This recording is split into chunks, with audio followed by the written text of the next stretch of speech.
जाएगा। तो ये धन दौलत आपके नाती पोता आपके साथ रहने वाला नहीं है। किसी के साथ ये कभी रहा है जो आपके साथ रहेगा? ये साथ रहेगा ही।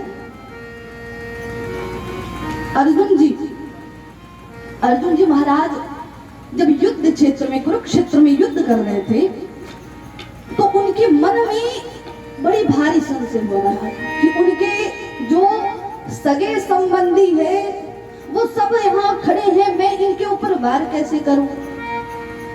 माया मन में फैला हुआ था, लेकिन जानते हैं मायापति उनके आगे थे, इसलिए माया उनके साथ हो नहीं सकती। मायापति आगे विराजमान थे ना। ठाकुर जी देखे कह रहे मेरा सखा तो बड़ी चिंतन में है, वो तो भूल गया है कि मैं हूँ कौन। अरे हम दोनों नर नारायण के रूप हैं, नर नारायण मित्र हैं हम लोग। एक अपने एक ही शरीर से दोनों भगवान विष्णु भगवान ने दोनों स्वरूप एक ही है, लेकिन अपने एक स्वरूप से दो भाग बना दिए, नर और नारायण। तो जो अर्जुन जी है कृष्ण भगवान ये नर नारायण के स्वरूप है। तो भगवान ने सोचा कि ये तो हमारे सखा बड़ी विचलित है, अब क्या करे। भगवान कहे कि और कुछ नहीं, देखिए भगवान की लीला बड़ी प्यारी। जिसके साथ भगवान है ना उसे कभी माया देवी ठग ही नहीं सकती है। जो अपना सब कुछ भगवान को अर्पण कर देता है कि सरकार ये जो है वो आपका है, तो भगवान फिर उसकी चिंता भगवान करने लगते हैं। कहते हैं कि विश्वास इतना भगवान पर करो कि तुम्हारी चिंता भगवान को होने लगे। सब कुछ छोड़ दीजिए, सब कुछ छोड़ दीजिए। जब सब छोड़ देंगे तो भगवान आपकी चिंता भगवान करने लगेंगे। देखिए भीष्म जी जब दुर्योधन से कहे कि मैं एक पांडव को मार दूंगा तो निश्चित होकर जाओ,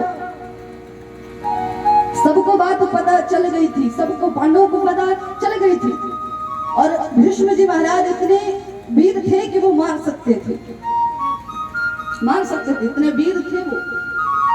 सबको बात पता है, सब बेचैन हैं, लेकिन जो अर्जुन जी महाराज हैं वो निश्चिंत सो रहे हैं, सब सो रहे हैं। कुंती जी जो द्रौपदी है वो तड़प रही है।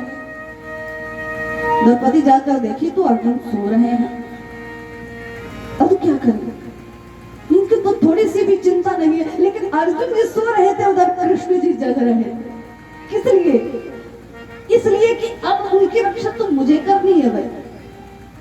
द्रौपदी बेचैन थी, अब क्या होगा, अब कैसे होगा, कैसे होगा।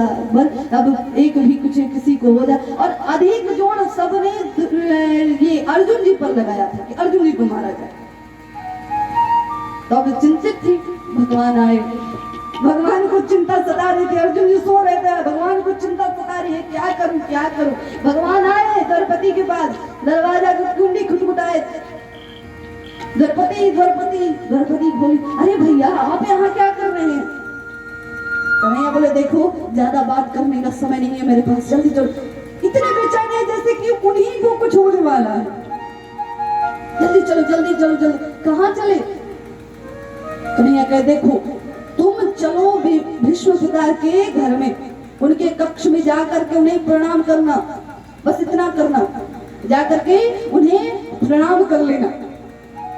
उधर भीष्म जी दुर्योधन जी को कहे थे कि तुम अपनी पत्नी को भेज देना सुबह सुबह मेरे पास, मैं उसे आशीर्वाद दूंगा और वो सत्य होगा।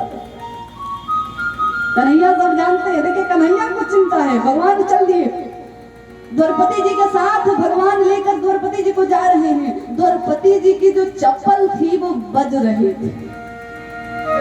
कन्हैया कहे अरे द्रौपदी चप्पल खोल दो। चप्पल खुलवा के चप्पल अपने हाथ में लेके सिर पे रख लेगी। तो भगवान को चिंता हो जाती है भक्तों की, कुछ भी कर देते हैं। बस भक्त को निश्चिंत पूर्वक विश्वास पूर्वक भगवान को सब अर्पण कर देना चाहिए।